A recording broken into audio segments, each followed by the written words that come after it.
السلام علیکم ناظرین، جیسا کہ آپ کو پتہ ہے کہ اسرائیل اور فلسطین کا تنازع ایک بہت ہی زیادہ حد عبور کر گیا ہے، جس کی وجہ سے لاکھوں جانیں ضائع ہو چکی ہیں۔ دوستو، آج ہم نے بات کرنی ہے اسرائیل فلسطین تنازع۔ اسرائیل فلسطین تنازع نے دسیوں ہزار جانوں کا دعویٰ کیا ہے اور لاکھوں افراد کو بے گھر کیا ہے، اور اس کی جڑیں ایک صدی سے بھی زیادہ عرصہ قبل کی گئی نوآبادیاتی کارروائی میں ہیں۔ ہفتے کے روز مسلح فلسطینی گروپ حماس کے ایک غیر معمولی حملے کے بعد اسرائیل نے غزہ کی پٹی پر جنگ کا اعلان کرتے ہوئے دنیا کی نظریں ایک بار پھر اس بات پر مرکوز ہیں کہ آگے کیا ہو سکتا ہے۔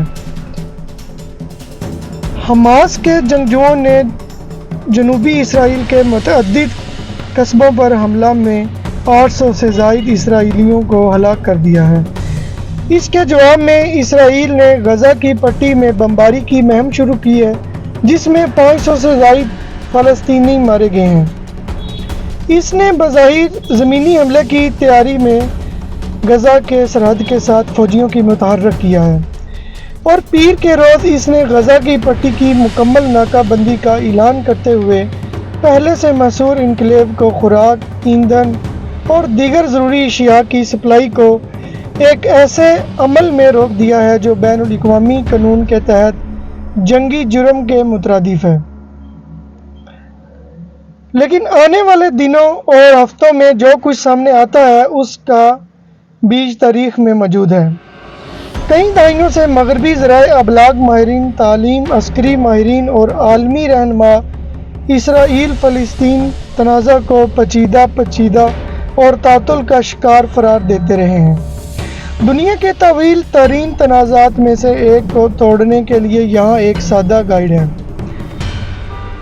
سال سے زیادہ پہلے 2 نومبر 1917 کو برطانیہ کی اس وقت کے سیکرٹری خارجہ آرتھر بلفور نے برطانوی یہودی کمیونٹی کے ایک اہم شخصیت لیونارڈ والٹر روتھسٹر کو ایک خط لکھا تھا۔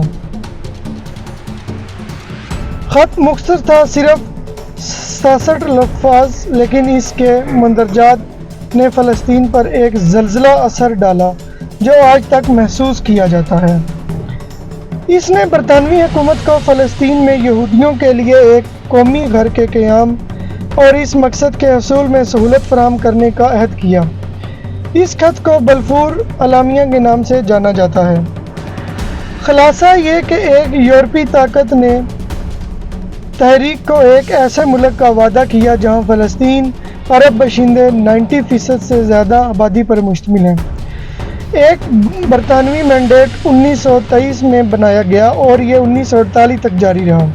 اس عرصے کے دوران برطانویوں نے بڑے پیمانے پر یہودیوں کی امیگریشن کی سہولت فراہم کی۔ بہت سے نئے باشندے یورپ میں نازی ازم سے بھاگ رہے تھے اور انہی احتجاج اور پڑتالوں کا بھی سامنا کرنا پڑا۔ فلسطین اپنے ملک کی بدلتی ہوئی آبادی اور برطانیہ کی طرف سے ان کی زمینوں کو یہودی آباد کاروں کے حوالے کیے جانے سے گھبرا گئے تھے۔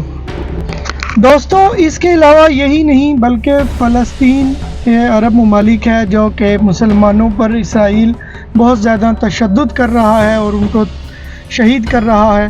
یہ عرصہ بہت سے عرصہ سے چلا آتا رہا ہے۔ اسرائیل کو یہ گھمنڈ ہے کہ اس کے ساتھ ایک سپر پاور جو کہ امریکہ اس کے ساتھ ہے، اس کو جدید اسلحہ، جدید ملٹری فورس اس کو دے رہی ہے، اور امریکہ کو اسرائیل کے ساتھ اپنا لالچ ہے۔